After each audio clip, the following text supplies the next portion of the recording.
એ પછી દવાઓ આપીએ તો સારું રહે, દવાઓ બંધ કરીએ તો પાછું બગડી જાય. તો પછી એવું થતું રહ્યું તો અમે પછી ભુવા પાસે ગયા. તો ભુવાએ એવું કીધું કે ભાઈ તમારા ઘરમાં કંઈક સિકોતર છે એને વાળવું પડશે. તો એને અમે વળાયું. ફરી એણે એવું કીધું કે સ્મશાનમાં હવન કરવો પડશે, કંઈક મેલું છે.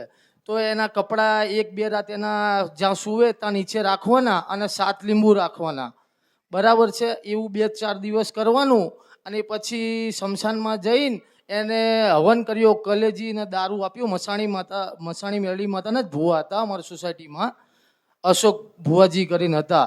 તો એમણે ત્યાં ગાડી રાતે અમે 12 વાગે સ્મશાને ગયા. દેવી પૂજકનું સ્મશાન હતું. ત્યાં ગાડી મસાણી માતાનું મંદિર છે, મેરડી માતાનું.